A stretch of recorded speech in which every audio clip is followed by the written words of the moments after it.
Uhum. Então, boa noite oficialmente. Vamos começar, então, o nosso Cine Debate. Enquanto a gente conversa, a gente preparou uma apresentação para apresentar o grupo para quem é de fora, então eu vou compartilhar a tela aqui.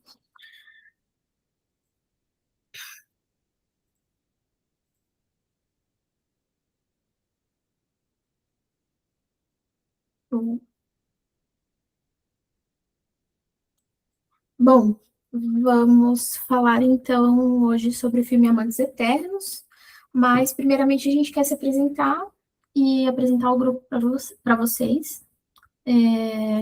Para quem não me conhece, meu nome é Ana Costa, eu sou psicóloga, tanatóloga também, atuo na clínica e também, né, com essas iniciativas de grupo de estudo, de aulas e, enfim, de uma forma mais independente. Eu e a Giovana, a gente se conhece já tem uns bons aninhos, acho que desde a pandemia, né, desde o início da pandemia.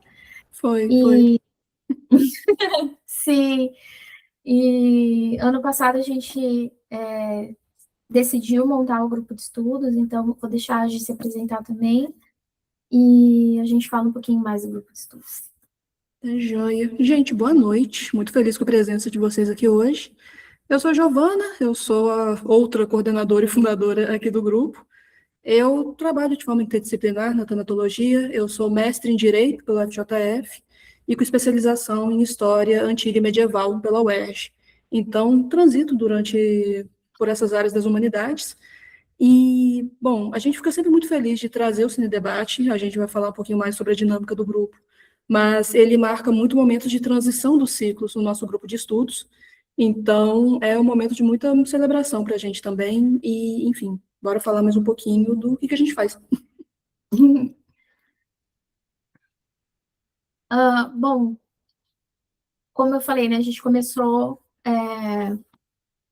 com esse projeto no ano de 2025 e o nosso primeiro ciclo a gente teve 3 leituras que foram bem fundamentais, assim, foram as pedras angulares, assim, né, para esse nosso projeto. A gente leu o Max Weber, o Jorge Bataille, o Byung-Chul Han, e os temas que a gente conseguiu, né, extrair dentro do grupo, através dessas leituras, falar a respeito de riqueza, de morte, de perda de sentido, da morte como objeto de consumo e os problemas da morte no capitalismo.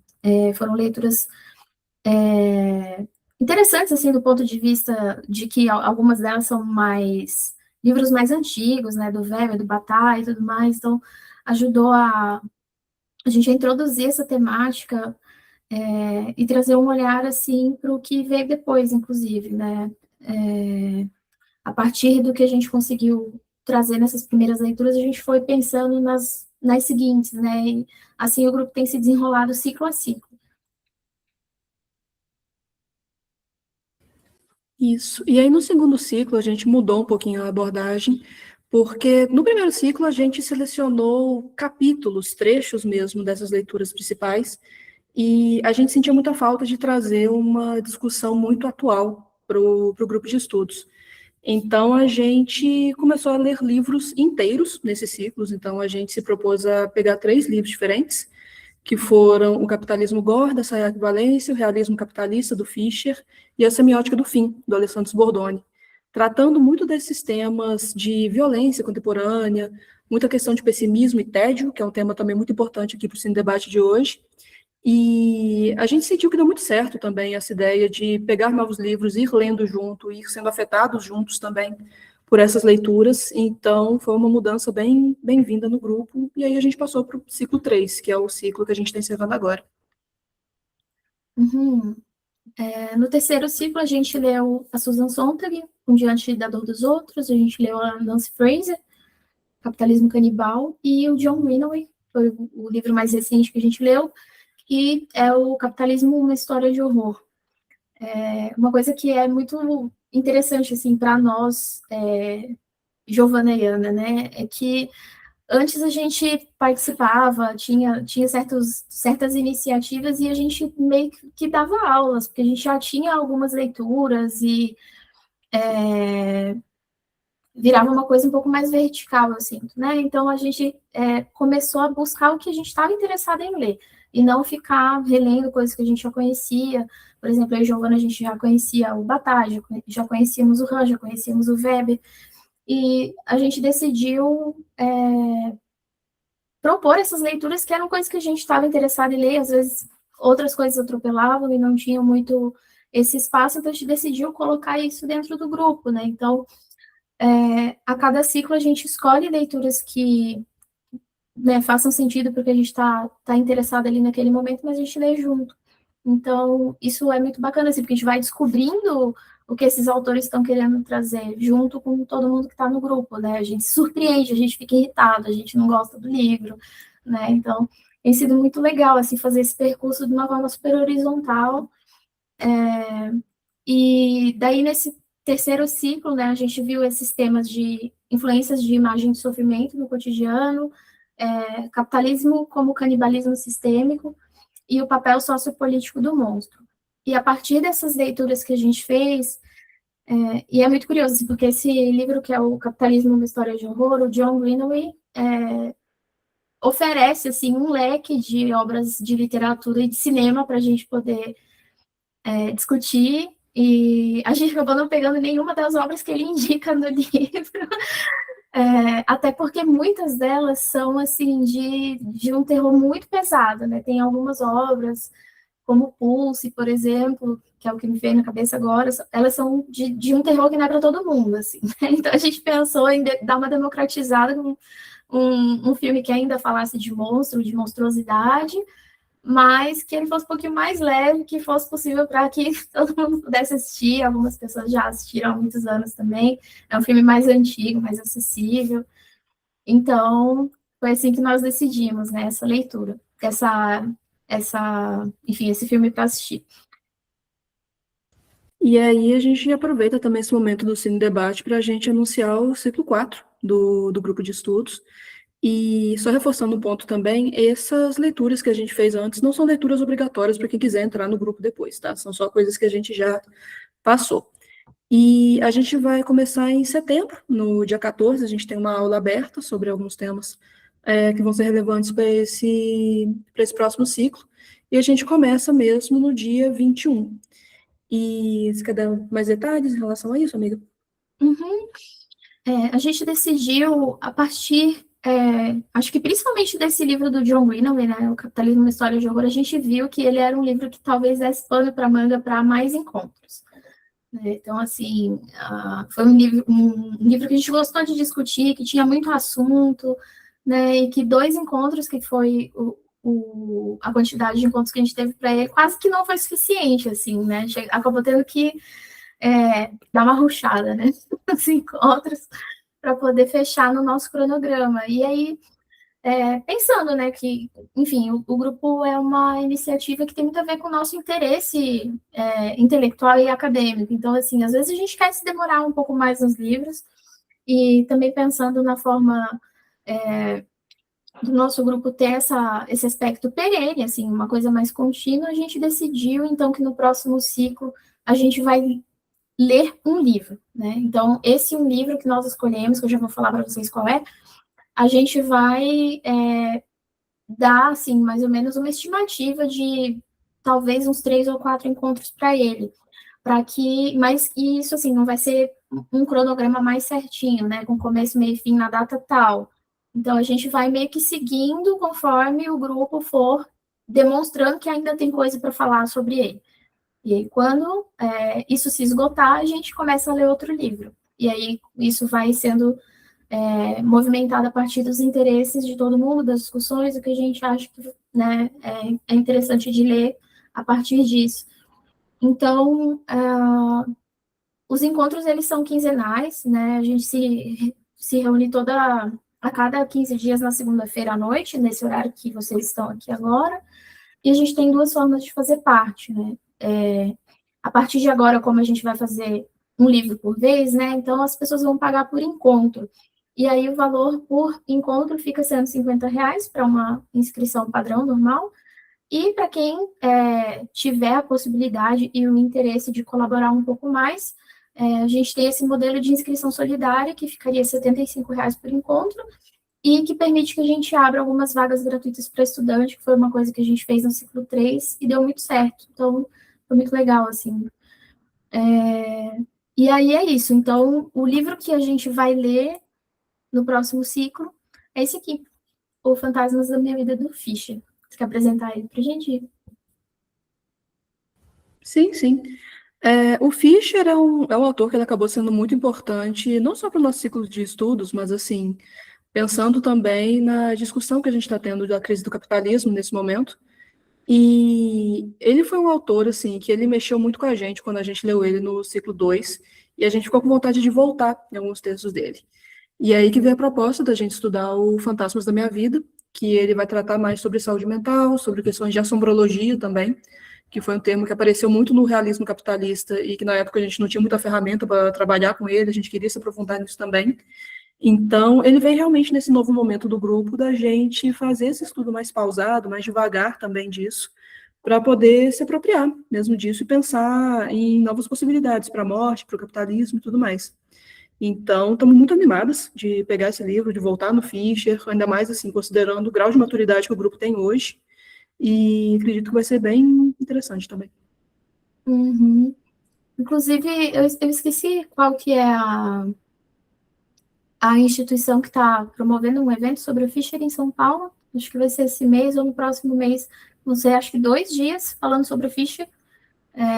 Mas acho que no Instagram da editora, né, Autonomia Literária, que é quem está publicando as obras dele aqui no Brasil, eles estão divulgando o cronograma, né, e tudo mais relativo a esse evento. Gostaria muito de ir, se fosse um pouquinho mais perto, eu acho que eu iria, porque, enfim, ele é um autor muito relevante, muito importante, felizmente está sendo muito bem lido por aqui, né, e a editora tem caprichado, assim, né, trazido bastante obras dele, então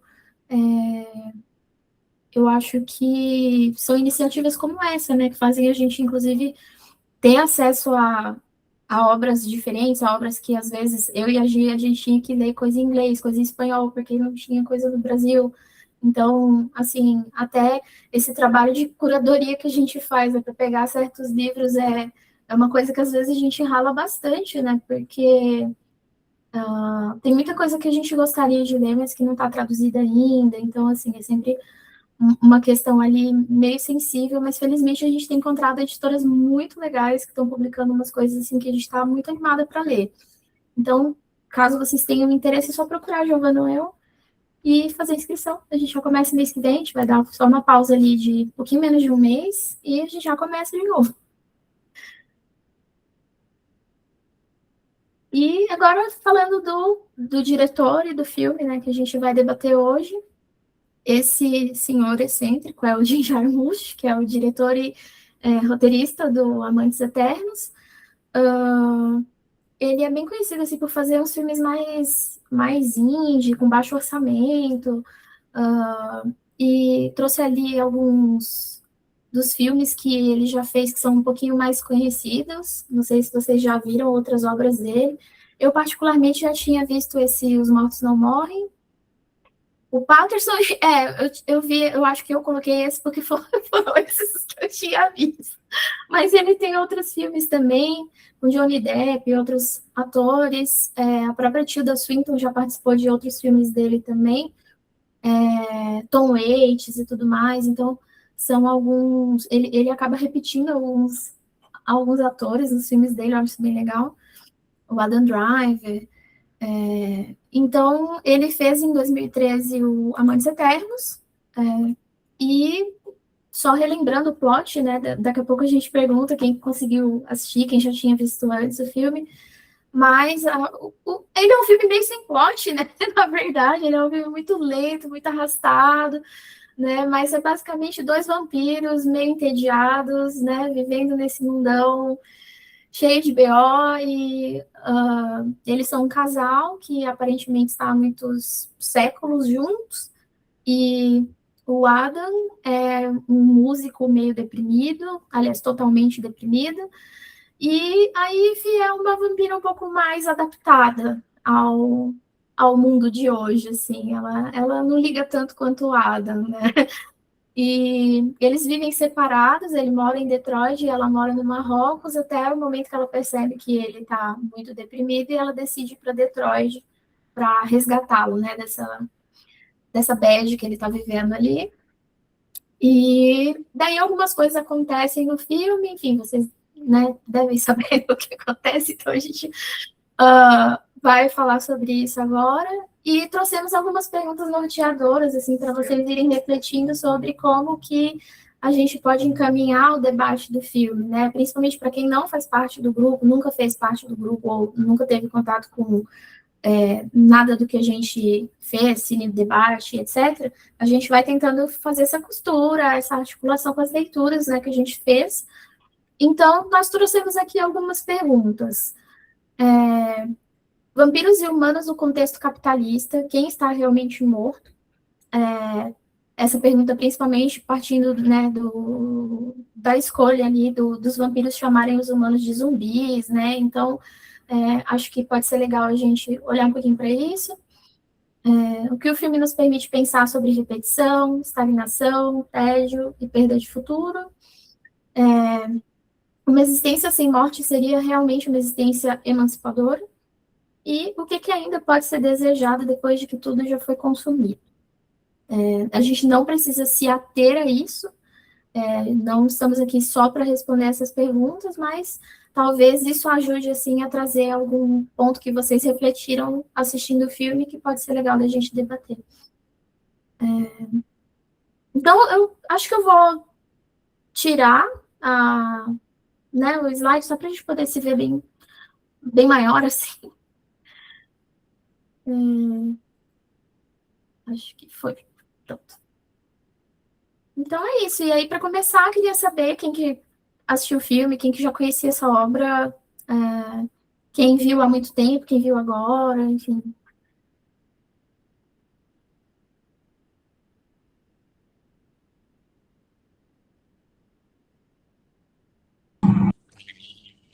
Acho que eu vou falar.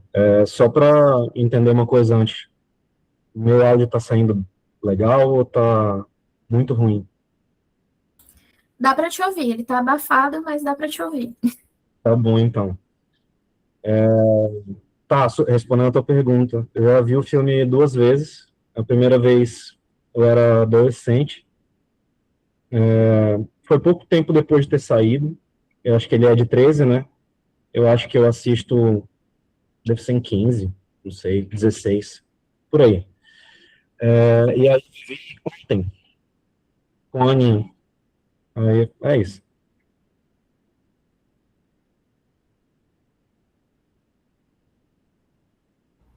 Gente, eu tenho outra pergunta norteadora. Vampiros não têm rinite? Porque esses locais aí que eles se intocam. Eu vi o filme uma vez só ontem para o grupo. E uma coisa que eu gosto muito é que tanto os livros como esse filme não seriam livros ou um filme que eu procuraria por conta própria para assistir. E aí é interessante assim aumentar o repertório através do grupo de estudos. E o do Cine Debate passado, que foi Dias Perfeitos, aí eu já tinha visto 1 milhão de vezes, então foi um cenário diferente desse, que eu nunca tinha assistido.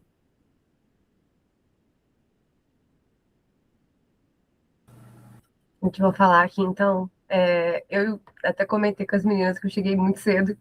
Eu vi esse filme com adolescentes anos, deve ter sido próximo de quando lançou, também não lembro. E revi hoje de manhã, porque já fazia muito tempo, apesar de eu lembrar da história, eu não tinha essa forte lembrança, assim, para poder falar sobre, né? E a experiência engraçada. Você falou, a Ana falou que é um filme que ela não procuraria, né? Eu acho que foi o filme que eu procurei, né? Porque eu fiquei super interessado, porque eu achei a capa linda, que era até hoje é o que mais me norteia para assistir um filme. Só que essa temática de vampiro até, dessa coisa mais o vampiro... Vampiro não, mas acho que é o que vocês tratam, talvez, de... Eu não tenho contato com o grupo de estudo, é a minha primeira vez aqui. Mas de monstros mais realistas, talvez, tem acontecido nos últimos anos que eu tenho me interessado mais, então foi muito interessante ter essa proposta vindo de vocês de rever o filme, porque eu queria fazer, mas estava só enrolando. E eu pensei no negócio da rinite também, porque, nossa, muito tapete, muita coisa empilhada, lindo aquilo na tela, né? Essas coisas deram incomodadinha, mas tirando isso, eu achei um filme tão gostoso que eu fiquei indignada na hora que eu fui ver comentários falando que era um filme que não tinha enredo, que era muito lento. E eu achei ele tão fluido, só que eu não sei se é porque eu já tinha visto, então eu assisti com uma visão nostálgica, e aí, não sei se isso acontece para vocês, né, do filme parecer mais rápido, porque de certa forma você já sabe um pouco do enredo, mas enfim, acabei minha parte.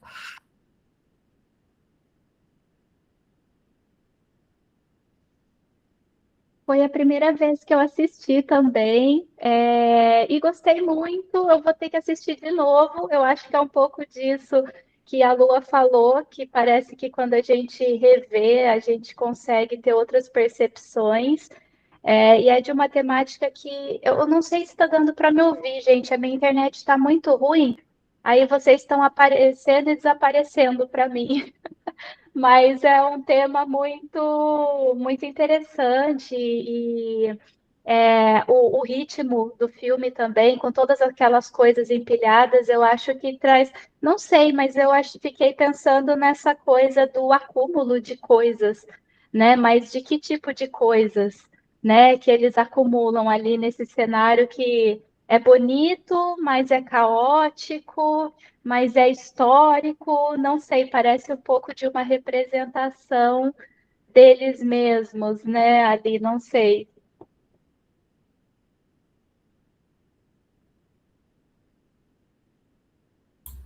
Luana, você quer comentar? Você já viu o filme? Oi, vocês conseguem me ouvir? Sim. Ah, é minha primeira vez aqui, inclusive, então. Mas eu já assisti, sim, acho que na época da pandemia, se eu não me engano. E eu lembro que quando eu assisti foi um filme que me cativou muito, assim, por mais que ele seja mais paradinho, né? Mas eu sempre gostei muito de vampiros.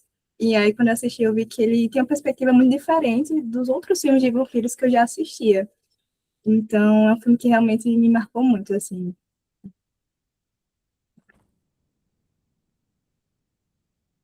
Acho que todo mundo gostou do filme, então. Não teve ninguém que ficou torcendo daí. Eu tava falando pra Giovana no início. Não sei. Cara da. Não gostou? Conta agora.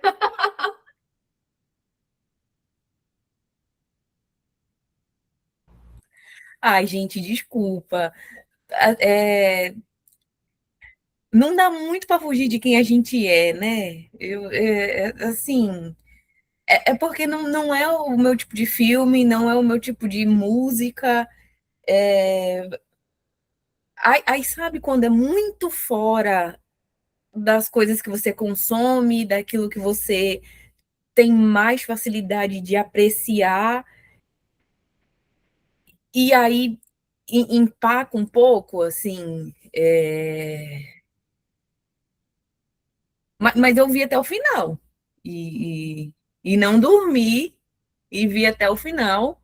E quem me conhece sabe que a minha facilidade para dormir é muito.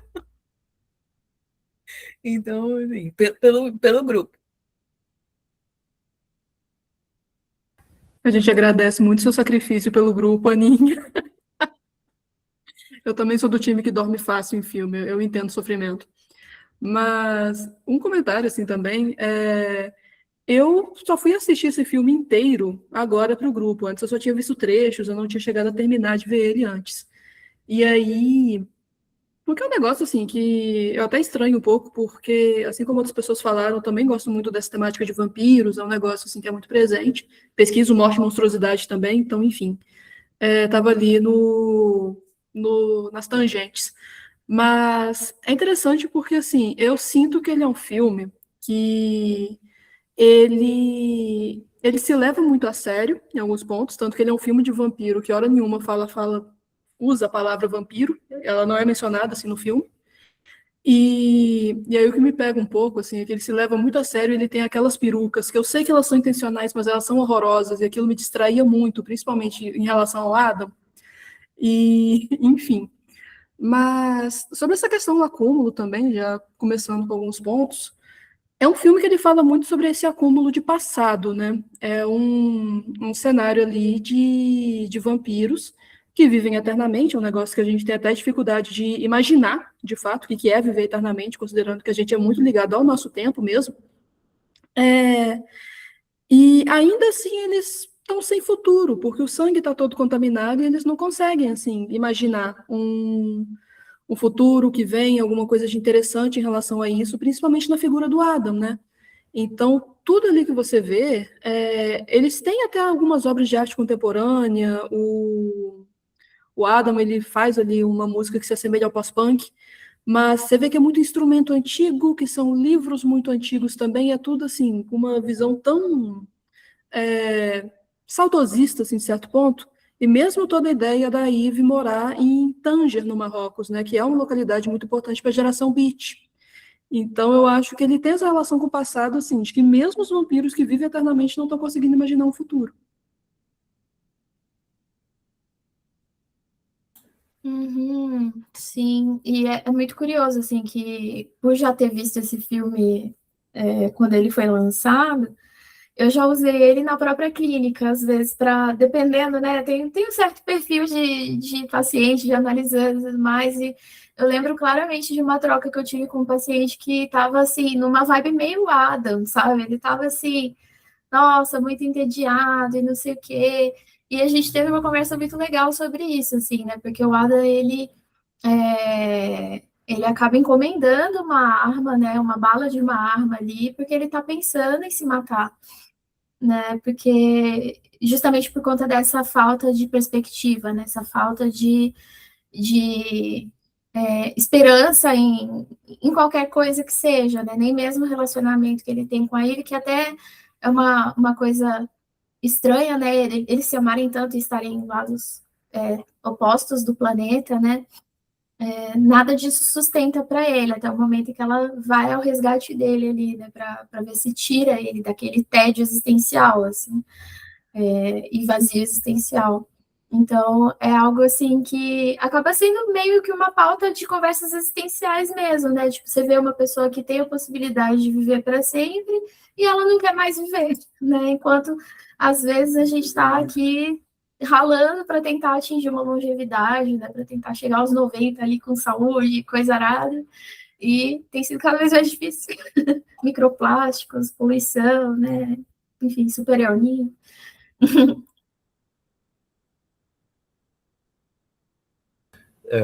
Tem uma coisa no filme que eu acho interessante, e assim, dos livros que vocês leram nesse ciclo, o único que eu... Eita. Gente, só um segundo que eu acho que eu tô sangrando. Só um segundo. Já volto. Caraca, a divulgação do filme tá pesadíssima, né? Ele... Gente do céu. Eu vou ter que soltar aqui que foi uma sincronicidade. Gente Não, do céu. né? Devo me preocupar. Não, acho que ele se barbeou Voltei. hoje.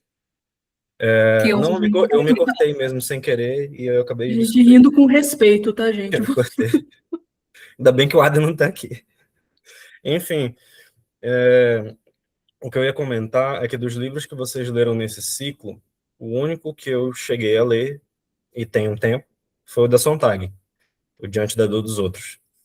E tem uma coisa que eu acho interessante nesse filme e com relação a esses vampiros, é que eles têm uma parada muito de que eles se assemelham aos humanos, até porque eles são um paralelo da própria humanidade, mas eles se assemelham enquanto parte daquela realidade, mas ao mesmo tempo eles também são espectadores de tudo aquilo. E espectadores que têm a possibilidade de estar percebendo aquela realidade há muito mais tempo do que qualquer um de nós, em virtude da vida eterna. E eu acho que essa permanência na realidade por tanto tempo não só proporciona perspectivas de vida como a do Adam, que tem um jeito de lidar com a realidade muito diferente da Eve, como também facilita essa sensação de desamparo, desalento que está o tempo todo no filme. Recentemente eu reassisti o Pulse, porque eu fui participar do Cineclube, e o Pulse, ele é um filme desgraçado, né? Um filme muito desgraçado. E esse filme ele não é desgraçado como o Pulse, mas ele me passa uma sensação de desgraça também, de desalento. Pulse, assim, com todo respeito a esse filme aí, o Pulse é muito, muito melhor. Muito, muito, muito, muito, mas muito melhor. Mas eu gosto de pensar de como a eternidade ela é, na realidade, um grande de um problema, né? E não uma ideia feliz ou uma ideia tranquila. E eu acho que é meio que isso que eu tenho para falar. Eu acho que viver tanto tempo nessa realidade é estar exposto às mazelas do capitalismo. Aliás, é conhecer um mundo onde não houve capitalismo ou onde não existia, e depois passar a conhecer um mundo com o capitalismo, e em virtude dele, se tocar que até a sua eternidade está posta em risco. No capitalismo, nem vampiros são eternos. Enfim. Sim, e o filme brinca muito com isso, assim, né? Trazendo esses vampiros com essa. Eu não sei até que ponto que a ética acaba e é só uma questão de sobrevivência vampírica, né? De não consumir o sangue direto da fonte, é, de, de não morder as pessoas, né? Como no momento em que a irmã da Eve chega e faz uma bagunça na vida deles ali, ela acaba matando, né, o Ian, que é o assistente do Adam, e eles ficam muito preocupados com isso, né, tipo, nossa, mas por que você fez isso e tal, e eles têm todo um processo ali de ir em hospital, comprar um sangue de uma fonte segura e tudo mais, e paga muito dinheiro por isso, né, então tem toda uma corrente ali de a ser percorrida, né, para ter acesso a esse alimento, tanto que quando eles viajam de volta para o Marrocos, eles chegam completamente exauridos dessa viagem e não tem o sangue, né? Aí chega aquele momento em que eles falam assim, acabou pra gente, então, né?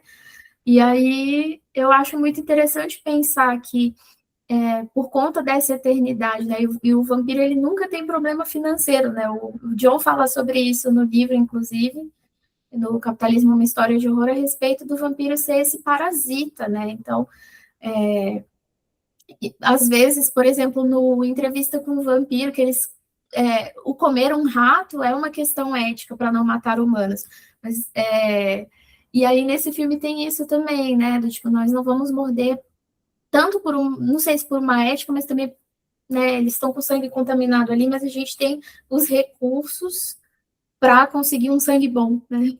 E aí fico pensando, será que existe vampiro pobre, né? Será que existe algum vampiro que não teve sucesso na vida financeira e tudo mais e não tem acesso a esse sangue limpinho, né?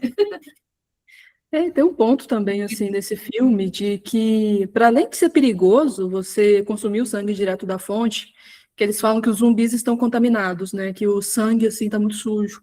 O que me faz lembrar também a ideia do Crimes do Futuro, né, que tem aquela barra em que, enfim, chega num ponto em que o ser humano só consegue comer plástico. Mas tem uma parte, assim, também no Amantes Eternos, em que matar pessoas é meio demodê, sabe? Tem alguns momentos ali que a Eve fala, nossa, isso é tão século XV, matar os outros assim na rua, não é desse jeito, vão conseguir, enfim, vão conseguir localizar quem matou. Tem umas preocupações nesse sentido, mas parece que é muito uma questão, assim, estética, meio cafona, você matar os outros dessa forma. E aí, sobre essa questão que o John Greenaway coloca no livro dele, tem esse lado, assim, do vampiro muito como um parasita. Isso aparece muito em Drácula, por exemplo, de como que ele trata essa comunidade em torno dele. mas também, de um certo ponto de vista, utópico, porque é um rico que não precisa trabalhar, e o que que isso significa?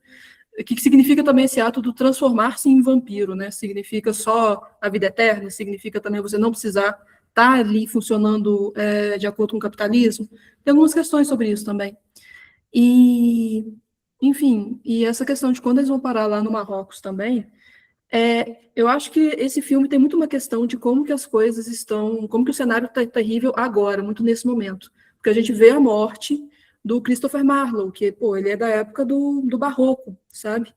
Que, enfim, tem toda aquela treta de se o Shakespeare de fato existiu, ou se tudo foi escrito pelo Christopher Marlowe, se ele, enfim, tomou a identidade do outro. Mas é curioso, coloca muito esse tom, assim, de desesperança mesmo no futuro, nesse desalento muito marcado pelo que está agora. E eu estava lendo mais a respeito, não são vampiros recentes que a gente está vendo no Amantes Eternos. O Adam, ele tem por volta de uns 400 anos, e a Eve, ela tem uns 2000, coisa assim. Isso do que estava assim, de curiosidade sobre o filme mesmo. Não chega a ser falado no filme, mas foi o que o diretor falou para os atores. E então, assim, num espaço de anos, assim, de séculos, de milênios, no caso da Eve, nada nunca esteve tão ruim a ponto do que está sendo visto agora, sabe? Então, eu acho que aí também tem um desalento bem marcado.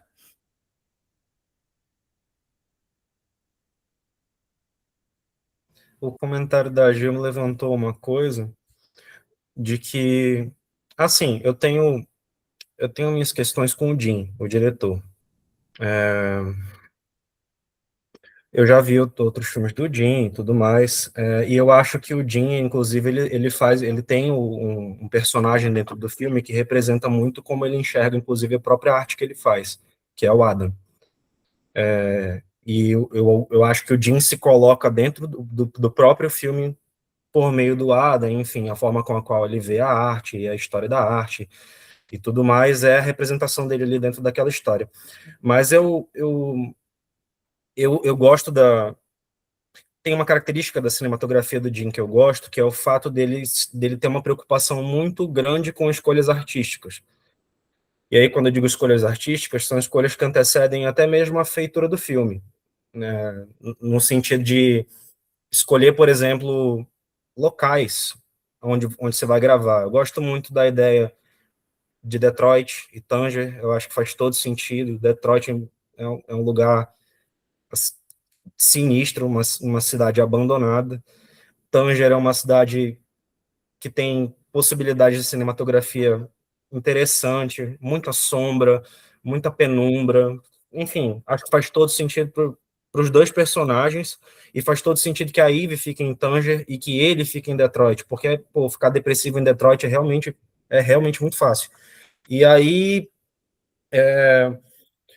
eu gosto dessas escolhas artísticas, eu gosto dele colocar o vampiro nessa outra posição também, que aí eu acho que é onde entra o comentário da Giovanna, porque o vampiro, em muitos outros filmes, ele é retratado como esse burguês mesmo. Ele é retratado como um grande capitalista que vai drenando as comunidades ao redor, principalmente quando a gente está vendo as histórias dele lá para Transilvânia, né?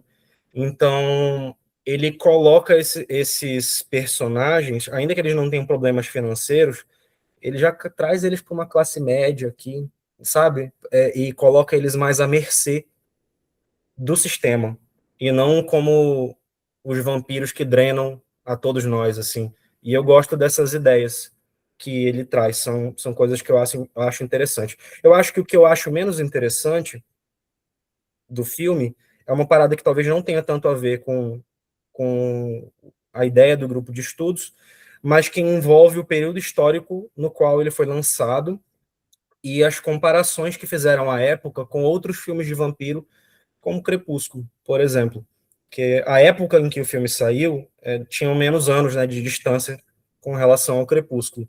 E aí teve uma onda muito grande de comentários e críticas a respeito de alta cultura e coisas desse tipo, e que eu acho que o Jim acaba proporcionando de alguma forma por conta da visão que ele tem de arte.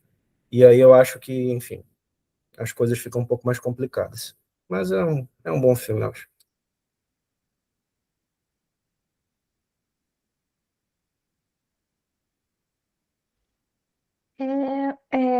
Ouvindo vocês, eu estava pensando o quanto que ali, né, até esse vampiro que até ele mesmo acaba drenado pelo capitalismo, né? E quem que a gente está chamando de vampiro aqui? Porque eu não sei, mas ali até do acúmulo de coisas que a gente falou aqui, eles puderam viver séculos, milênios, eles tiveram acesso a tudo e no fim o que se demonstrou mais raro e mais caro foi justamente a vida. De tudo aquilo que o capitalismo poderia prover, o que se tornou mais raro é o que o capitalismo drena.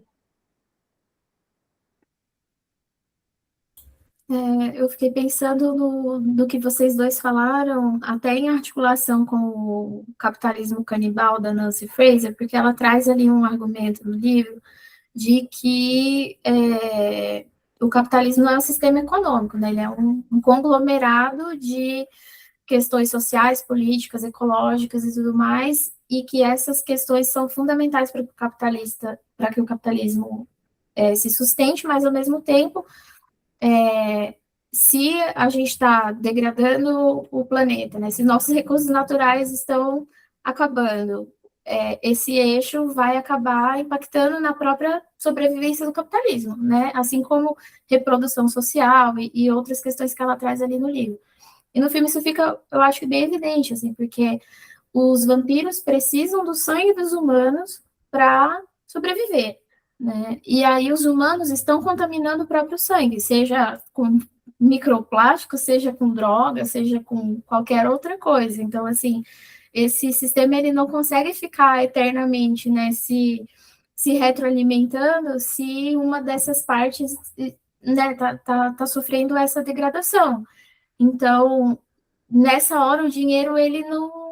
Sabe, me faz lembrar aquele dizer indígena, né, que fala que o homem, ele não vai comer dinheiro se não tiver mais peixe, né? Então, me fez pensar nisso, assim, né, de que até para o vampiro existir, ele precisa do ser humano um certo nível de saúde, né? Mas se o ser humano não tem saúde, por vários motivos, daí vira, né, uma série de consequências para todo mundo, né? Sim, é uma coisa que aparece também, assim, lembrando de outras obras, assim, com esse tema vampírico. Aparece em algumas outras obras esse tema de, tá, coloque aí que os vampiros dominaram o mundo, que teve uma grande conversão, transformaram um monte de vampiros.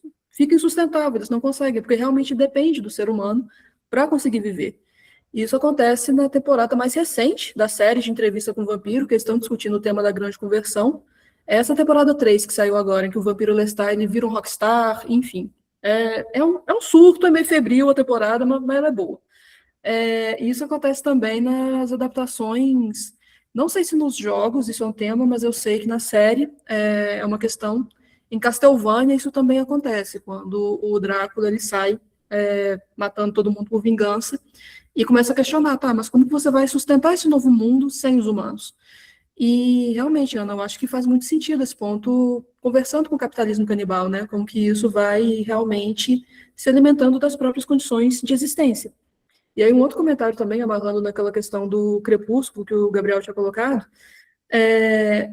aparece o Crepúsculo também num dos livros que a gente leu, esse ciclo, aparece no John Greenaway, ele colocando o Crepúsculo como uma utopia neoliberal ao extremo, assim, os vampiros de Crepúsculo. Então é curioso ver como que, assim... Porque eu lembro que na época, quando saiu o Crepúsculo, era um surto muito grande do pessoal xingando o Crepúsculo a toda maneira. Eu acho que agora, principalmente com esse revival que a gente está tendo de Crepúsculo, que ficou com uma onda um pouco mais cult, entre muitas aspas, eu acho que a gente está começando a estudar um pouco melhor, observar um pouco melhor Crepúsculo enquanto produto cultural, tipo assim, o que ele significou mesmo, assim, nesses anos 2000. Mas esse é o grande ponto. Eu acho que quando a gente tem a moral de pegar esse produto cultural específico e aí analisar ele enquanto produto cultural, enquanto produto do próprio tempo, e aí fazer as conexões que a gente quer fazer com a realidade da época, de hoje, como ele envelheceu e tudo mais. Enfim, quando a gente se propõe a pensar a respeito das coisas, aí realmente tudo faz mais sentido. Eu acho que não foi o que aconteceu em 2013, 2014, assim que o filme saiu, porque eu acho que existiu uma onda assim de que acontece mesmo sempre que esse tema volta, sempre que é falado sobre isso, que é uma onda de alimento ali daquela ideia de guilty pleasure, coisa do tipo, e da gente nem pensar a respeito das coisas, nem avaliar. Eu gosto disso aqui, por que que eu gosto disso aqui? Isso aqui, eu acho isso aqui ruim, mas por que que eu acho isso aqui ruim? Tem um motivo, tem que ter alguma coisa. Não é desmotivado, assim, não é desconectado da realidade, sempre tem alguma coisa. Se a gente se propõe a pensar, tudo bem. Tudo bem falar que o Amantes Eternos é um filme melhor do que Crepúsculo, por exemplo. Não tem problema algum. Mas acho que é legal a gente entender por quê. Por que que se acha isso? Ou por que que se acha o contrário? Por que que eu acho Crepúsculo melhor do que Amantes Eternos? E outra, por que que o Crepúsculo não poderia ser um filme melhor do que Amantes Eternos? Ou por que Crepúsculo não poderia ser um registro melhor do próprio tempo do que Amantes Eternos? Mas eu acho que quando a gente se põe para pensar e a gente abre espaço para que coisas absurdas, como Crepúsculo poder ser melhor que um filme, ou coisas mais naturais, como Crepúsculo ser pior que algum filme, aí as coisas ficam mais complicadas. Mas eu acho que é a única questão que eu tenho com Amantes Eternos. É uma questão que, na real, eu tenho com o Jim, e não com o filme. Né? Eu acho, é antes do próprio filme.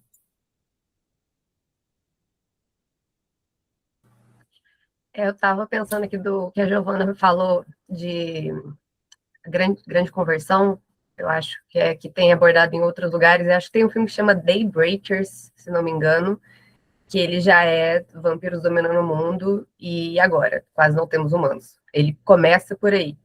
Não é o melhor filme de todos os tempos, mas eu acho que vale pela curiosidade do tá, e aí o que aconteceria se estivéssemos ali? Porque tinha falado disso, na verdade o que eu queria falar era outra coisa, eu não lembro quem falou, que essa coisa deles chamarem os humanos de zumbis no filme, que das primeiras vezes que ele falou isso, eu fiquei, ué.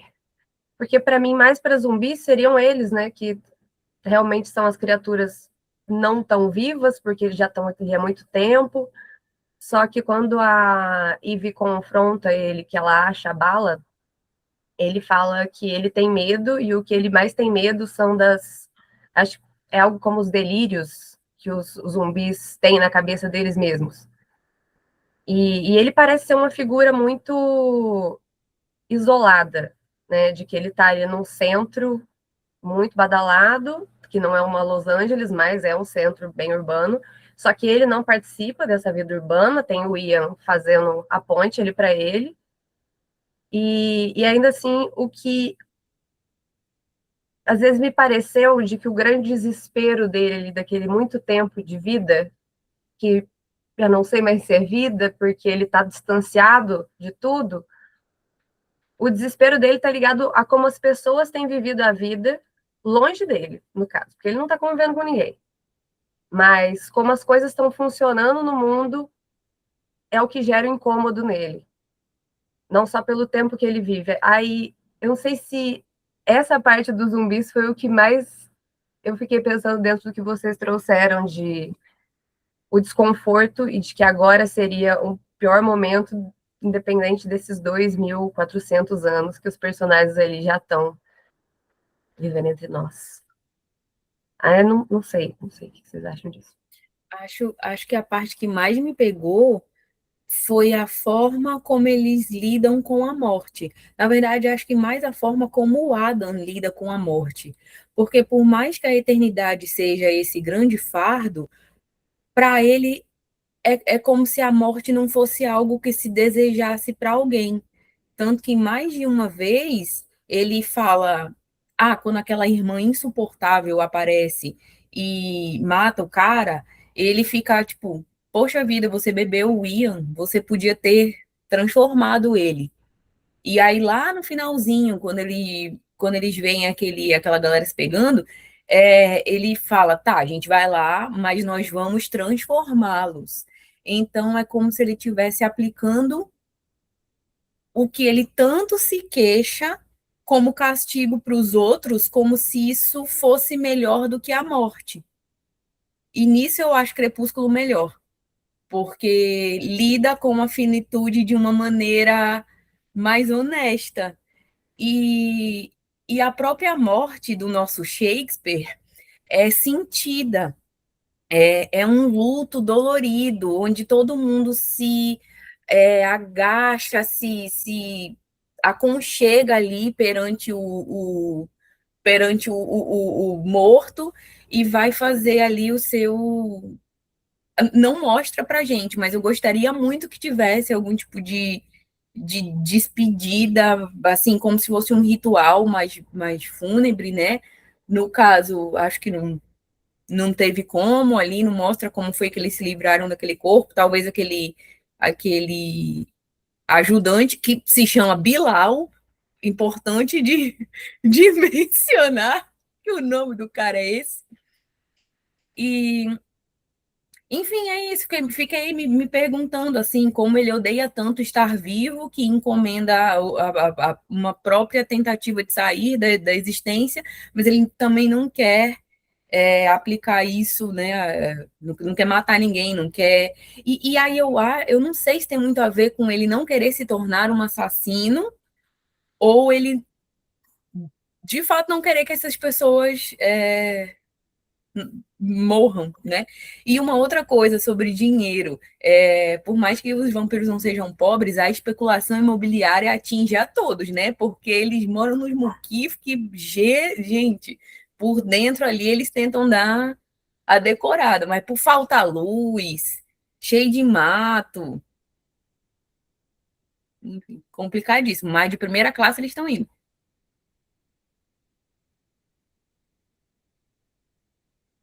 Gente, eu tava vendo, vou até botar aqui no chat, tem um vídeo no YouTube com cenas deletadas e estendidas desse filme. E quando, não sei se chegaram a ver algo sobre isso, mas quando eles chegam em Tanger, mostra o apartamento ali da Ivy e tá com uma luz acesa. E aí ela se assusta, nossa, a luz de casa tá acesa. E eles vão entrando bem devagarinho, tem um monte de sapato, inclusive sapato de criança na escada do lugar. E quando eles entram na casa dela, tem uma família lá dentro. Tem um cara, uma mulher e umas 3 crianças, com um fogãozinho assim de chão, umas roupas estendidas no varal, e aí eles se olham, e aí a família começa a arrumar as coisas muito rapidamente, o Adam e a Eve completamente imóveis, e eles pegam tudo o que eles tinham ali e saem, só que aí tinha uma garotinha bem pequenininha que pega um candelabro, que era da Ivy, e aí o pai tira o candelabro da mão dela e dá na mão da Ivy, assim, e eles saem sem qualquer conflito. E eu achei essa cena, por que eles tiraram essa cena do filme, sabe? Eu acho que ela seria fundamental, porque eles chegam completamente famintos, né? Eles estavam totalmente exauridos da viagem, famintos, e aquela família ia ser um banquete, né? Talvez uma criança não tenha o sangue tão contaminado quanto um adulto, eles poderiam comer a criança, né? E aí tem mais esse impacto, assim, dessa escolha deles, né, de não matar. Então, lembrei disso ouvindo a Ana agora também. Eu acho que tem uma coisa nessa uma linha moral, né, nessa escolha deles de não matar, e que para mim também conversa muito com a ideia da barbárie, do capitalismo mesmo, de você adotar tipo uma linha, uma conduta moral que você quer seguir, e aí você vai permanecer nela, só que o capitalismo não vai te permitir. Em algum momento você vai ser colocado numa posição em que você vai ter de tomar uma decisão difícil, uma escolha difícil, que é a escolha que eles têm de fazer no final. E essa mesma escolha difícil é assim, né, guardadas as devidas proporções, é a mesma escolha difícil que uma porção de pessoas tem de fazer na realidade, por exemplo, recorrer à criminalidade. Então, é mais uma escolha dele que eu acho interessante. O Jim é interessante, e ao mesmo tempo ele tira esse tipo de cena para encher o filme com múltiplas referências artísticas quase como piscadelas pra gente. São escolhas, né? Tipo, tirar essa cena e colocar... pô, eu escrevi Hamlet. Bacana. Mas é isso, assim. Legal. Foi você que compôs pro Schubert? Pô, sim. Tá bom, então. Então tá legal. Vai avisando. Gabriel, eu concordo contigo, assim. Essa é a terceira vez que eu vejo esse filme, e ele, para mim, envelheceu um pouco mal, assim, sabe? Justamente por isso. Eu tava até falando com a Giovana mais cedo, assim, tipo, meu, se eu tô com esse cara aí há uns 200 anos, eu já teria falado da Mary Shelley num outro momento, sabe? Não vai ser em 2013 que eu vou jogar xadrez com ele e perguntar casualmente: você já conheceu a Mary Shelley? Como que ela era? Ela era deliciosa. Lord Byron era um otário. Porra, eu já saberia disso, sabe? Eu não preciso ter esse diálogo, ele não acrescenta em nada, assim. E aí me faz uma impressão, assim, de que eles são... É só, assim, para mostrar que eles são snobs mesmo, assim, né? Tipo, tem uma coisa, assim... Eu estava lá, aquela coisa bem Raul Seixas, né? Eu vi Cristo ser crucificado, né? E tal. Eu tava lá. Tá bom. Mas, tipo, para mim não acrescenta muito na mensagem principal, sabe? De fato, não acrescenta. Só que eu acho muito curioso como ele despende muito tempo. E acho curioso, não. Acho que, para mim, identifica totalmente quem fez o filme. Se eu vir um filme do Jim, eu vou saber que foi ele que fez. E eu não tô querendo cagar na cabeça dele, só que eu sei que foi ele, porque é a cara dele fazer isso aí. E é anacrônico, né? Em um certo nível. É bastante anacrônico. Por que não a Dua Lipa? Tipo, a Dua Lipa não tá fazendo nada. Sabe? A Lady Gaga em 2013 não existia. A Beyoncé Cara, nunca gravou nada. Cadê eu essas vi pessoas, sabe? eu vi um review no Letterboxd falando justamente sobre isso. A pessoa estava comentando assim, uma pessoa da idade da Ivy, que já leu todos os livros, já ouviu todos os discos, já viu todos os filmes, já viajou em todos os países, fala não sei quantas línguas, ela pegaria o iPhone e jogaria Candy Crush. Seria isso que ela faria, sabe? Tipo, ela não ia ficar ouvindo o Schubert de novo, e não ia mesmo, gente, não tem como, assim, é um negócio, assim, uma nostalgia que não se encerra, né? E, tipo, você ouvir o mesmo CD todo dia da sua vida por 1000 anos, sei lá, 200 anos, é meio cansativo, né? Enfim. Se a gente já é colocado nessa posição de ficar scrollando aplicativos como TikTok e já vira quase que um gado que fica pastando por 8 horas, 10 horas por dia, imagina alguém que já viveu 500 anos. Essa pessoa, ela não vai, sei lá, velho, ela vai inventar o TikTok 2 para poder ficar scrollando. Não tem como. É muito fora da...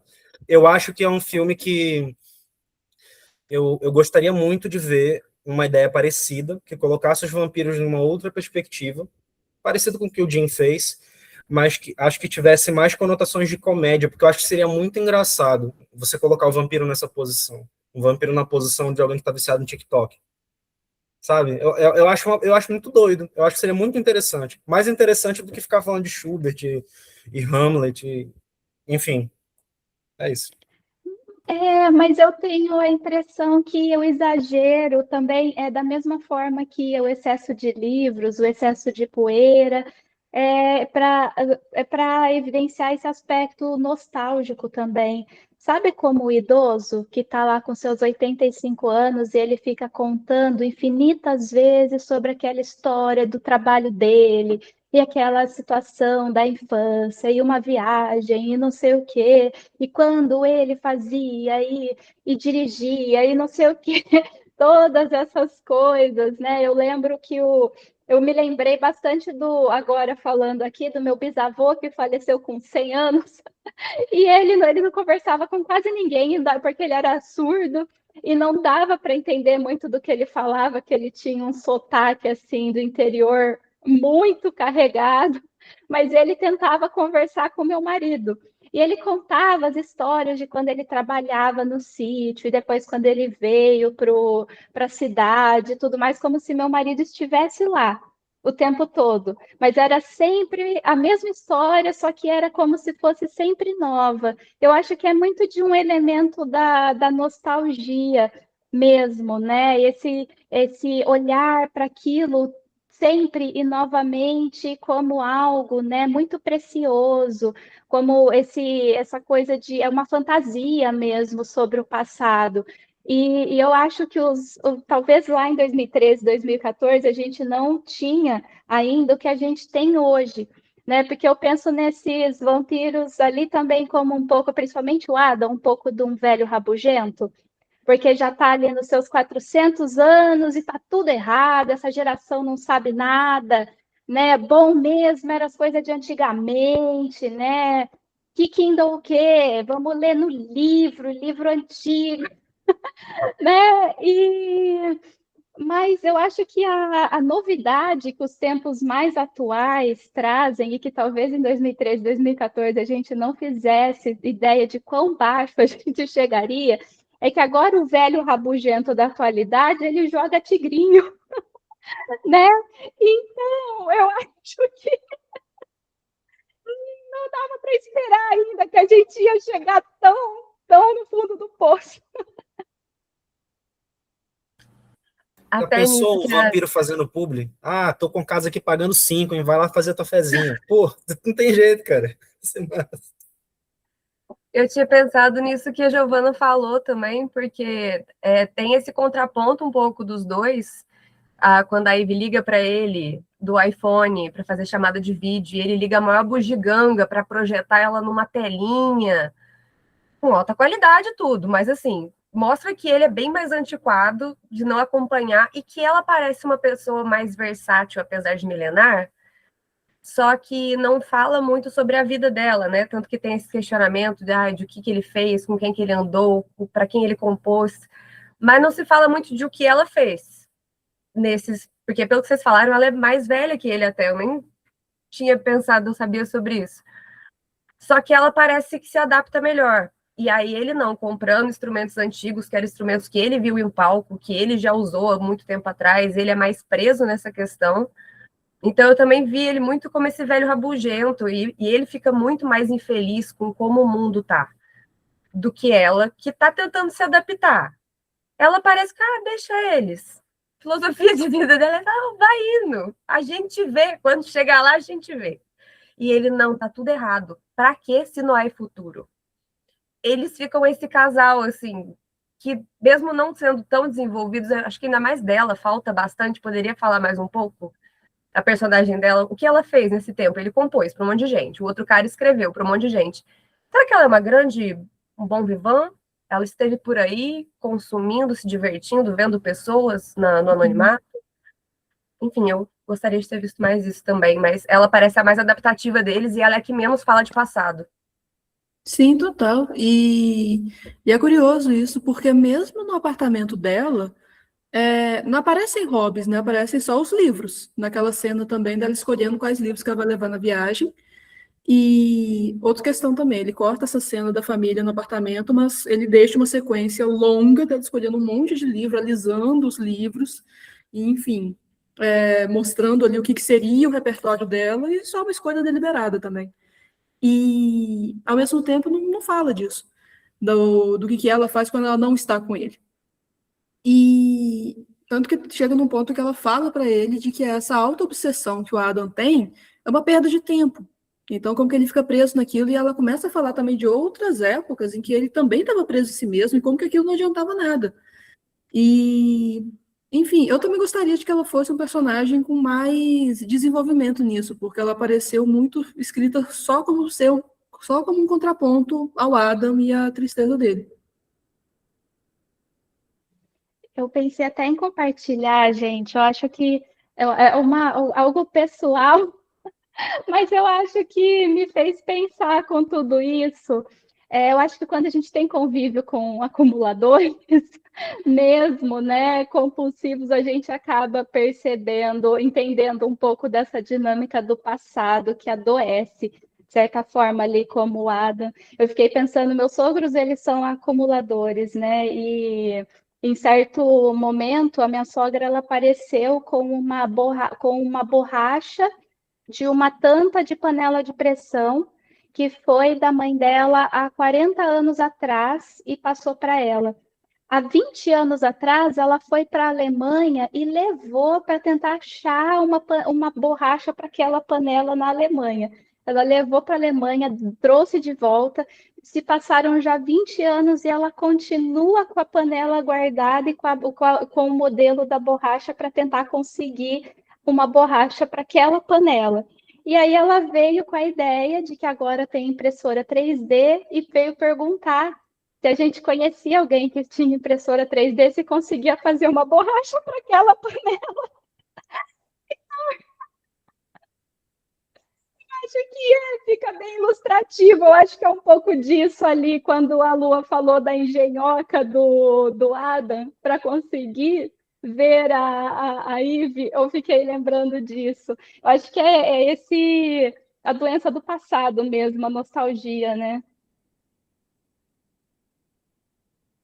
O Adam é performático, né, gente? O Adam é muito performático. Ele tem 500 formas de fazer uma coisa, ele vai fazer da forma mais cool possível.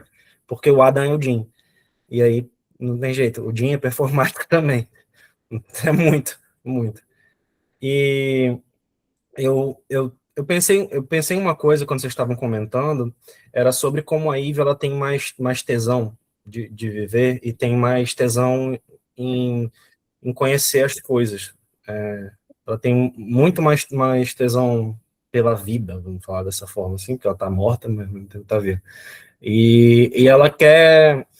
Eu gosto de uma cena em específico, que é quando eles estão em Tanger, e aí eles chegam numa espécie de um bar, e aí tem uma artista se apresentando.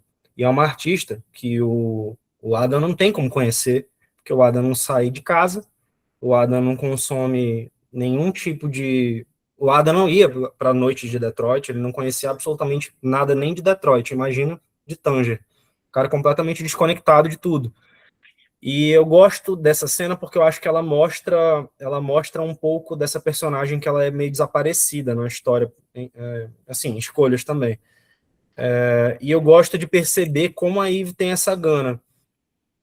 Aquela cena dos livros eu sinto muito como uma tentativa de dar alguns minutos e alguma camada para ela.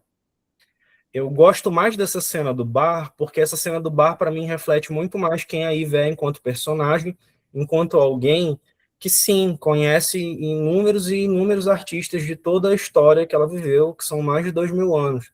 A cena que ela dança também. Sim, exatamente. Eu acho que são cenas muito mais interessantes do que aquela dos livros, que refletem esse tesão pela vida, esse tesão pelo conhecer. Que, no fim das contas, eu acho que é uma das poucas coisas que pode fazer com que a gente consiga permanecer aqui e tenha algum tipo de sanidade, porque a nossa vida não é eterna, mas a gente enfrenta as mazelas do capitalismo nesses menos de 100 anos que a gente passa por aqui. E a arte, ela ajuda a gente a passar por essas coisas, ainda que seja você um performático igual Adam, ou alguém que tem tesão pela vida, como a Eve. Eu acho que deve ser mais legal ter tesão pela vida. Eu não queria ser o Jim.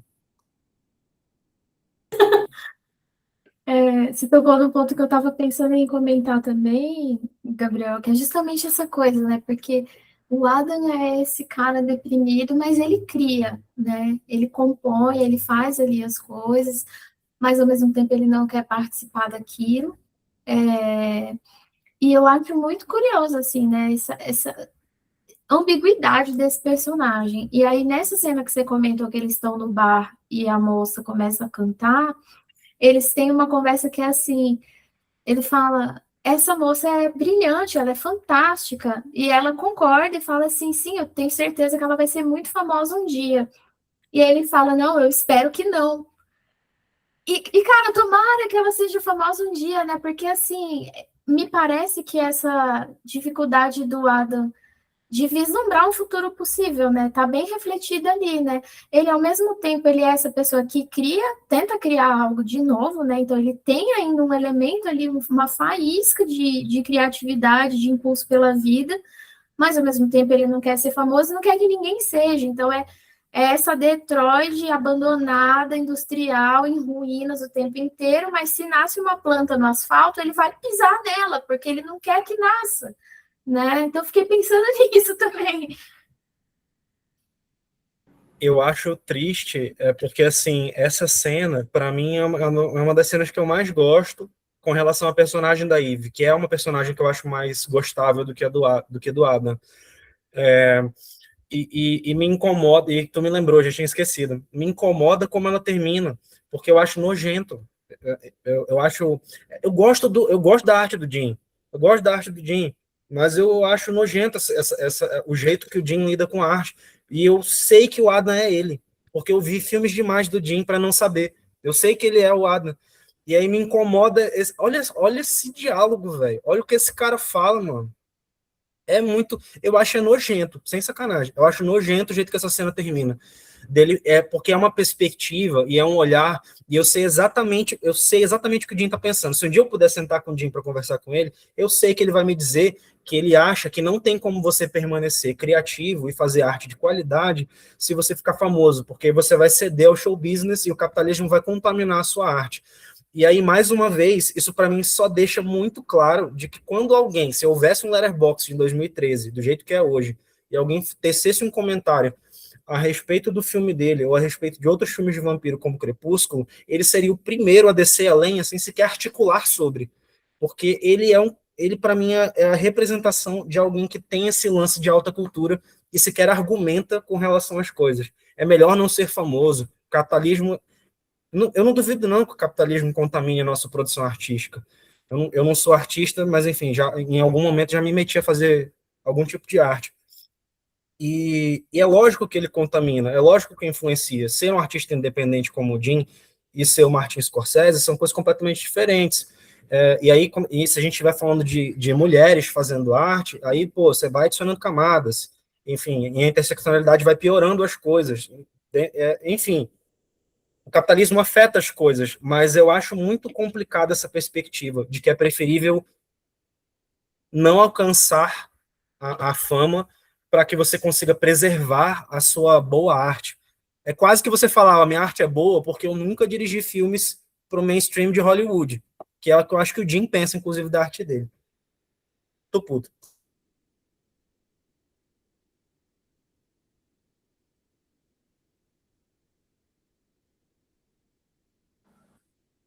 A gente Eu tava tenho uma pensando que outra assim. cena. Ah, pode falar. Pode falar, Lua, depois eu comento. Não, é que eu tava pensando que o Gabriel falou, porque foi o primeiro filme desse diretor que eu vi. Por conta do Cine Debate, até fui olhar se tinha alguma outra coisa dele que eu tinha visto e realmente não, foi só isso. Então, não tem muitas comparações para fazer com ele. Estou chocada com o grande ataque que ele recebeu aqui, mas fiquei curiosa. Porque, assim, sem ter essas referências, só vendo o filme pelo filme e pensando nessa cena do bar ali, da cantora libanesa e tudo, eu vai trazendo essa coisa de que o Adam, ele é muito amargurado, né? Não só essa coisa depressiva, mas aquela coisa dele ser meio suicida, mas parece que ele também não tem muita coragem para isso. E ao mesmo tempo que ele não quer matar, ele parece que ele não se envolve. E aí ele bota muita banca quando ele vai falar algumas coisas com a Eve, mas ele não faz. E aí, se alguma ação que vai vir de fora, se outros vão fazer algo dessa mulher que ela pode ficar grande e criar algo, ficar famosa, e ele acha que é melhor não. Parece que o fato dele não se envolver e não se ligar no mundo, o que é o que gera essa grande tristeza e desânimo de viver que ele tem, ele também não quer que os outros interajam com o mundo. Sabe, não sei, se a coisa da pessoa não ficar famosa, então ela não vai chegar em algum lugar, isso também não vai movimentar mais nada. Ele quer que tudo pare e fique estagnado como ele é. Algo assim, não sei. Me fez lembrar que tem um autor de uma abordagem da psicologia que chama Viktor Frankl, ele é da logoterapia. É uma abordagem que fala muito sobre sentido de vida. E em algumas das obras dele, ele comenta a respeito desse ensimesmamento, né? Que quando a pessoa fica muito obcecada por si mesma, muito ensimesmada, geralmente isso vem acompanhado de um vazio existencial, porque falta alteridade. né? Falta você entrar em contato com outras pessoas, falta você entrar em contato com o contraditório, né? Então, assim, a única ponte que ele tem para o mundo externo é o Ian, que é um cara que, por ser funcionário dele, nunca vai trazer esse contraditório, né? Porque está recebendo para concordar com tudo e só baixar a cabeça e fazer o que o Adam quer. Então, o máximo que ele chega perto desse contraditório é com a irmã da Eve, né? Então, assim, como ele não se permite entrar em contato com o mundo vivido de hoje, né, e não o mundo vivido de 300, 400 anos atrás, ele fica assim, né, com esse vazio existencial horroroso, e talvez a cura para ele fosse realmente começar a conviver com as outras pessoas e perceber que o mundo caminha, né, com ele ou sem ele.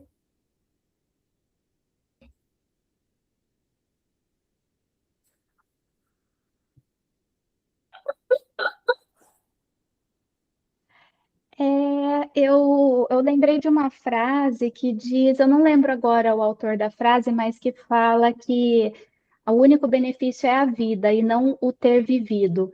E eu acho que ali o contraste entre o Adam e a Eve mostra um pouco disso, porque os dois estão diante ali do mesmo absurdo, né? Mas a forma como cada um se coloca e atravessa tudo isso é diferente, né?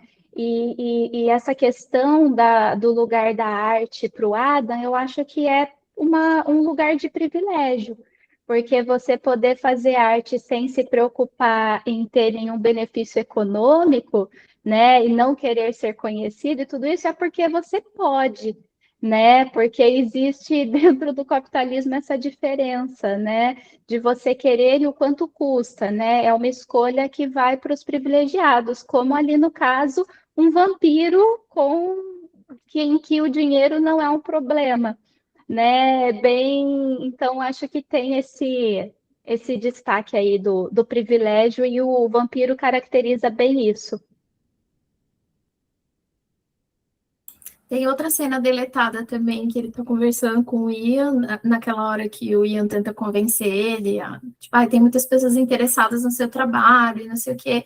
Ela é uma cena um pouquinho mais longa, e aí o Ian vai falando, eu recebi ligação de uma gravadora, e tem um pessoal de uma série de TV que está interessado também nele. E essa conversa sobre dinheiro tá me dando dor de cabeça. Porque o Ian fala assim, tem muito dinheiro envolvido e não sei o quê, né? Tipo, você poderia ganhar muita grana com isso. E aí ele fala, essa conversa sobre dinheiro tá me dando dor de cabeça. Você sabe que dinheiro para mim não é um problema. Eu sou uma pessoa financeiramente bem estabelecida, tipo Gomes Adams. E aí o Ian fala, eu gosto muito da família Adams. E aí ele não fala nada. Mas é bem isso que o Gil falou, assim, né? Se ele pode criar livremente essa grande arte que ele faz, que é superior a todas as outras artes que existem no mundo, porque ele está com o bolso cheio de dinheiro, né? Ele não se vende.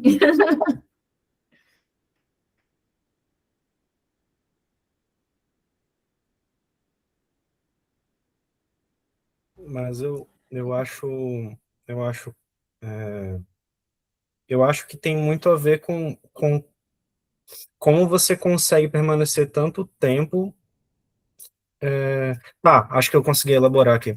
Eu acho que é normal que a realidade produza figuras como Adam, tipo, e que coloque pessoas nessa posição de depressão, isolamento extremo. No comentário da Giovanna foi interessante, né? Porque sim, a Eve e o Adam vão lidar com a mesma realidade de formas diferentes, só que não é fácil, né? Eu acho que não é fácil você conseguir adotar uma postura de interesse contínuo. Não é fácil para gente que morre, né? E que tem a possibilidade, vou falar dessa forma, tem a possibilidade de morrer, tem a bênção de poder terminar a própria existência e tudo mais, encontrar, ver um ponto final possível ali. Para eles não é.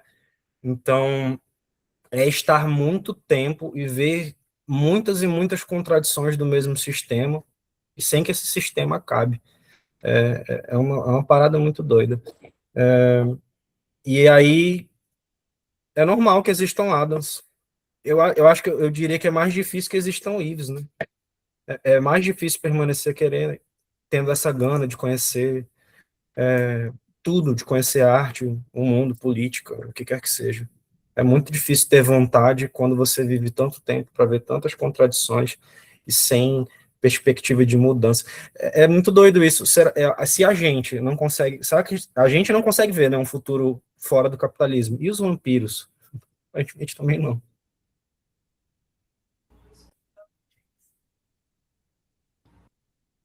Gente, eu vou precisar sair, mas queria agradecer.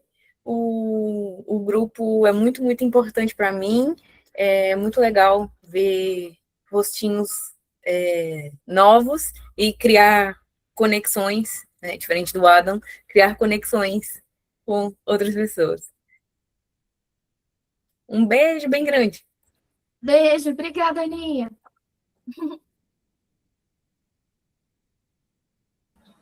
A gente só fala um negócio que eu fiquei pensando aqui, essa coisa da morte, né? Porque o escritor lá, ele é um vampiro com traços de velhice, né? Então, o que também parece pouco. Eu não sei quanto tempo precisa para um vampiro ser vampiro para ele ficar daquele jeito. Então, se ele realmente está ali há muito tempo.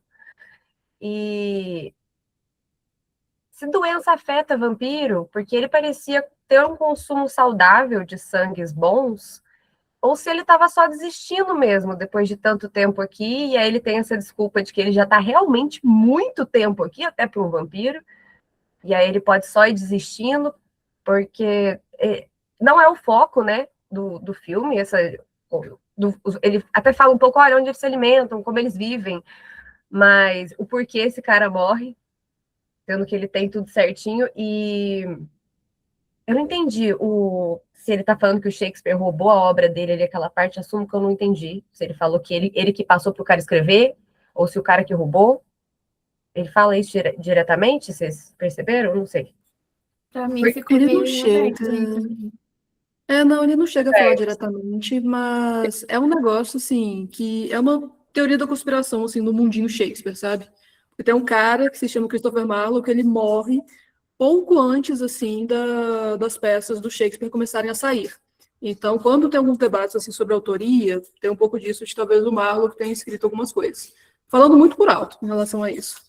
E aí, essa questão também dele ter sinais de velhice, eu fiquei pensando assim, como foi isso? Se ele encontrou um vampiro sendo mais velho, foi transformado mais velho, porque se for questão assim, só de idade, a Ivy tem 2.000 anos, sabe? Então, assim, não sei como que fica isso. E é curioso isso, porque assim, é um debate que tem assim, em outras mídias, o que acontece quando você tem vida eterna que é dada a um corpo que já não está mais no seu auge. Isso aparece novamente em Entrevista com um Vampiro, principalmente com essa temporada nova, que trata do Daniel Molloy, que ele é transformado com 60, 70 anos. Então, o que isso significa para aquele personagem? E muitas questões também que outras mídias que tratam de vampiros falam sobre esse trauma da transformação, de você não ter mais esse ponto final que a gente está falando, né? É algo que não entra tanto assim eu percebo que não entra tanto assim no Amantes Eternos, principalmente para o Adam, porque ele tem essa atitude ambivalente em relação à morte, em que ele quer morrer, mas ao mesmo tempo ele não dá esse bálsamo da morte para ninguém. Então, assim, é curioso ver isso, como que essa questão da transformação é tratada nesse filme também, né? Sim, até o que eu fiquei pensando, a coisa do Shakespeare que eu fiquei curiosa, foi porque ele fala que o Bilal, lá, o assistente dele, que é um assistente também, só que o cara escreve, né? Que esse é o ponto ali da coisa. E fala, não, que ele está escrevendo muito bem, ele não, que eu não sou tão bom assim. E acho que é nesse ponto que o escritor fala que a humildade não leva ninguém a lugar nenhum, olha para aquele cara ali. É por isso que eu fiquei um pouco confuso se ele tinha, roubou minhas obras, não roubou minhas obras, porque ele está motivando esse cara a produzir, pelo que dá a entender, sendo ali um mestre para ele, mas motivando ele a seguir com aquilo, e que ele trabalha ali num café, né? E o Adam ali calado, bicha muda, para falar ali na frente do velho sacerdote, ele não fala, não, ser famoso é uma porcaria, eu sou contra. Continue servindo um cafezinho. Porque ali esse cara, ele motivava, parecia que ele produziu ali com os humanos e ele estava morrendo esperando que os humanos continuassem a produzir, mas ele estava cansado já. Tem uma hora que parece que ele fala sobre que ele já teve algum grande amor, mas esse grande amor morreu, eu fiquei com essa sensação também. Então é só bem cansado. Cansado.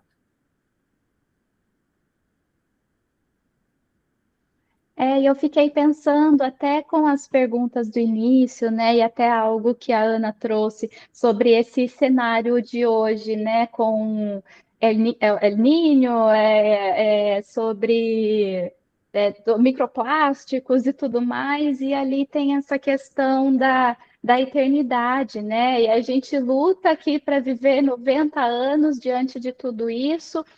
E eu fiquei pensando que ali retrata, né, como a eternidade vira uma condenação, porque vem essa questão de também viver eternamente nesse mundo, né, em que a gente tem hoje, né, o que a gente tem um amanhã tão incerto e as próximas décadas também tem algo de pensar numa eternidade dessa maneira também é de se questionar. Eu não sei, aqui eu acabo amenizando o lado do Ada, que eu acho que acaba se tornando um fim inevitável, né? Ali, a não ser que se ache realmente um amor por viver apesar de, né? Apesar das circunstâncias e de poder aproveitar, eu acho que muito desse ponto da alteridade, né? De viver com o outro, pelo outro e de tornar a vida de hoje possível, né? Sem pensar no amanhã, dure o amanhã 90 anos, 50 anos ou a eternidade.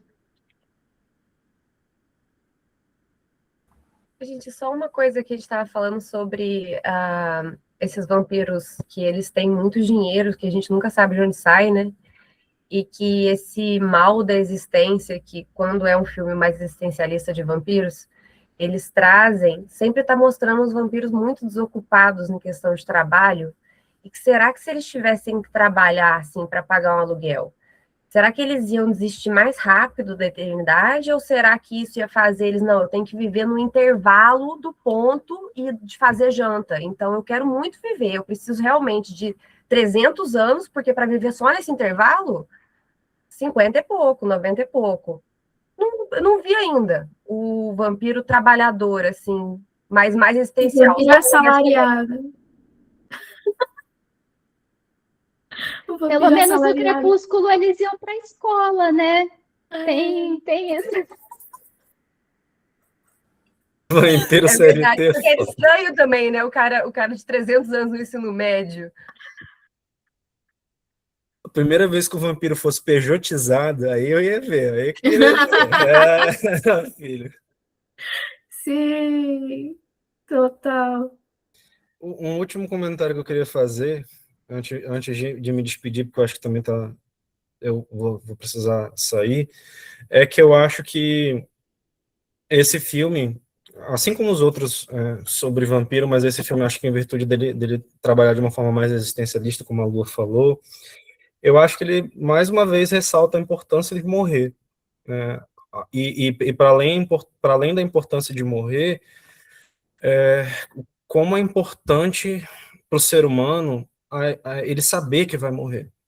E de como ele saber que vai morrer e ter essa consciência move muitas das coisas que ele resolve fazer, as empreitadas que ele resolve tocar durante a vida. E muitas empreitadas, inclusive, que ele tem ciência de que não vai viver para ver. E aí, nesse sentido, eu acho que é até talvez a parada mais revolucionária que envolva a diferença entre ser humano e ser vampiro. Porque eu acho que ter a ciência de que vai morrer e de que não vai poder viver tantas coisas, mas ao mesmo tempo conseguir desenvolver laços, que é uma coisa que o Adam não faz, é sempre bom, né? Cagar na cabeça do Adam. Eu acho que ter a noção de que vai ser curto, que você não vai ter tanto tempo, mas que outras pessoas vão permanecer, pessoas com as quais você se importa, e para além disso, ter um senso de empatia coletivo mesmo. Por exemplo, de não olhar para o Bilal ou de olhar para a cantora lá que estava naquele bar E não desejar que essas pessoas não sejam conhecidas, porque ser conhecido e a fama, em algum nível, é algo que pode trazer algum tipo de bom provento para os seres humanos. Então, essa ausência de empatia do Adam, eu acho que é uma coisa que os seres humanos que têm o senso de que vão morrer e de que conseguem desenvolver seus laços, faz a diferença para a gente. É revolucionário nesse sentido. Saber que vai morrer é muito importante para a gente. E eu acho que só quem sabe que vai morrer, de fato, pode desejar algo melhor, não só para si, mas para a própria comunidade. Eu acho que poucas revoluções, poucas não, né? Algumas já aconteceram na história da humanidade, mas todas elas foram feitas por pessoas que sabiam que iriam morrer e que muito provavelmente não veriam o, o sol daquela revolução raiar para si mesmas. Então, é isso. É muito importante morrer. E é muito importante saber que vai. Arrasou! É isso aí. Acho que com essa a gente pode até, né, se caminhar para encerrar o encontro. Nada a acrescentar. Uhum. Acho que é isso. Então, podemos Muito dar bom. por encerrado hoje. Eu vou só agradecer vocês, então, gente, pela participação. Muito legal ter vocês aqui. Gabriel, que é presença garantida nos nossos cine debates. Espero que algum dia você possa participar do grupo também. Lua, Luana, Giovana, muito obrigada por hoje. Foi muito 10. Obrigada demais, pessoal. Foi ótimo. Aqui, ó, tava assistindo aqui de cantinho também, mas tinha mais um Oi, Pedro. integrante. Gente, obrigada por vocês terem feito esse encontro, achei super legal. Gostei de saber da programação de vocês também, vou dar mais uma olhada depois lá nos seus Instagrams, de como é que tá. Por favor. Boa noite para vocês. Boa noite, pessoal. Até mais. Tchau.